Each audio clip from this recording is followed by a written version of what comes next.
Hello everyone, bits of everything में आप सबका स्वागत है। मैं हूं जशन। मैं कुकिंग एंड लाइफस्टाइल वीडियोस बनाती हूं and I post it on every Monday रात 11:30 बजे। As I say, I like to organize my stuff, be it clothes, footwear, accessories, like everything. मैंने पिंटरेस्ट पे एक कोट पढ़ा था जो बहुत ही रिलेटेबल था and it goes like, beauty is who you are and jewellery is just simply the icing on cake. And obviously no one wants their icing to be cluttered. Let's see how I organize my icing. Oops, my jewelry.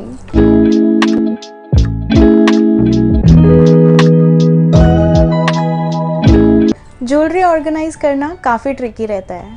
जैसे कि कुछ jewelleries आपको regular में चाहिए रहती हैं, कुछ occasional चाहिए रहती हैं। मैंने अपनी ज्वेलरी को कैटेगराइज करके रखा है अलग अलग बास्केट्स में। So starting with this basket, इसमें मैं अपनी सारी वेस्टर्न ईयरिंग्स रखती हूँ। मैं अपनी एक एक ईयरिंग को इस तरह जिपलॉक बैग में रखना पसंद करती हूँ। ईयरिंग्स को इस तरह जिपलॉक बैग में रखने के दो फ़ायदे हैं। एक तो ये है कि ये आपस में मिक्स नहीं होती हैं, और दूसरा फ़ायदा ये है कि जब भी मुझे कहीं जल्दी में बाहर जाना होता है तो मैं सीधा इसे अपने बैग में डाल देती हूँ और आराम से कार में बैठ के इसे पहनती हूँ। और ये छोटी सी बास्केट में मेरे बैंगल्स और ब्रेसलेट्स होते हैं जो मुझे कभी कभार ही यूज़ होते हैं।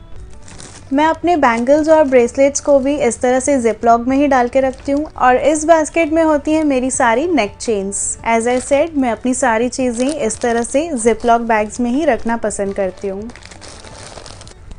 Like everything is in ziplock bags. इस बास्केट में मैंने सारी ट्रेडिशनल ईयरिंग्स रखी हैं, जैसे कि झुमके, और इसमें कुछ ऐसी ईयरिंग्स हैं जो मेरे सारी आउटफिट्स पे मैच होती हैं, इसलिए मैंने इसको एक अलग से ही कंटेनर में रखा है। ये कुछ बड़े और चंकी से ब्रेसलेट्स हैं जो मुझे बहुत ही रेयर यूज़ होते हैं। ये मेरा फेवरेट सेट है और ये इस बॉक्स में ही मुझे मिला था। तो कुछ चीज़ें ऐसी होती हैं जिन्हें फिर से ऑर्गेनाइज करने की नीड नहीं होती है, तो मैं इसे इस बॉक्स में ही रखती हूँ। इस बॉक्स में मेरे कुछ पेंडेंट और ईयरिंग सेट्स हैं।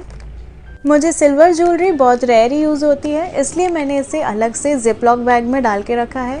लाइक इसमें कुछ रिंग्स हैं, ब्रेसलेट्स हैं, ईयरिंग्स हैं, ये सारी सिल्वर ज्वेलरी है। एंड ये कुछ बैंगल बॉक्सेस हैं, लेकिन इनमें मैंने अलग अलग अपनी बैंगल्स डाल के रखी हैं। ये है तो पिल बॉक्स, लेकिन इसमें मैंने अपनी छोटी सी ईयरिंग्स रखी हैं, लाइक दिस।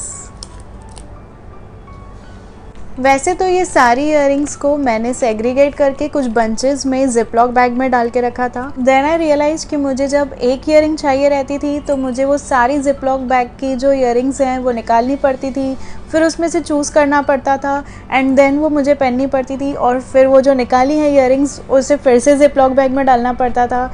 आई नो ये सुनने में ही बहुत फ्रस्ट्रेटिंग लग रहा है, तो इस वजह से आई गॉट दिस सॉल्यूशन। ये एक और ऑर्गेनाइज़र है। आई नो बहुत सारे ऑर्गेनाइजर्स हैं, बट चीज़ें भी तो इतनी हैं। इसमें दो ड्रॉर्स हैं, तो ये जो फर्स्ट वाला ड्रॉर है उसमें इजी टू वेयर ब्रेसलेट्स हैं, लाइक दिस।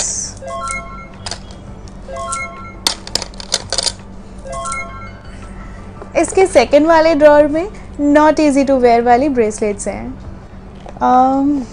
ये एक और ऑर्गेनाइज़र है मेरे पास। इसके फर्स्ट ड्रॉअर में मैंने सारी बड़ी रिंग्स रखी हैं जो मोस्टली मुझे वेस्टर्न वेयर पे काम में आती हैं।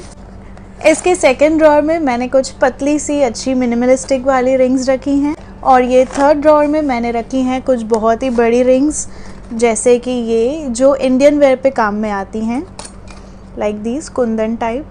ये मेरी कुछ ईयरिंग्स हैं जिन्हें मैं बहुत ही रेयर यूज़ करती हूँ। लाइक किसी शादी पार्टी में जाना होता है तब भी यूज़ करती हूँ, और इसे मैंने इस तरह से ढक के रखा है ताकि ये ब्लैक ना हो जाए या ऑक्सीडाइज ना हो जाए। और किन किन को तो मैंने इस कॉटन में भी रखा हुआ है। और इसमें भी कुछ मेरे नेक पीसेस हैं, ब्रेसलेट्स हैं, लाइक ये चोकर सेट है और ये है ब्रेसलेट। ये भी मुझे बहुत रेयर कभी शादी पार्टी में ही यूज़ में आता है। और ये प्लास्टिक बॉक्स मेरे साथ 7th स्टैंडर्ड से लगभग चल रहा है, और इसमें मैंने पहले भी बैंगल्स ही रखी थी और अभी भी कुछ बैंगल्स ब्रेसलेट्स रखे हैं, और मैंने अपने सेट्स को इस तरह से टाई करके रखे हुए हैं ताकि वो आपस में मिक्स ना हो जाएं। हर एक का एक अलग अलग सेट बना के रखा है मैंने। तो अभी के लिए सिर्फ इतना ही, और अगर आपको मेरी वीडियो अच्छी लगी हो तो please like, share and comment ज़रूर करें। और अगर अभी तक आपने मेरे चैनल को सब्सक्राइब नहीं किया है तो प्लीज़ सब्सक्राइब और उस बेल आइकन को क्लिक करना ना भूलें। And thanks for watching.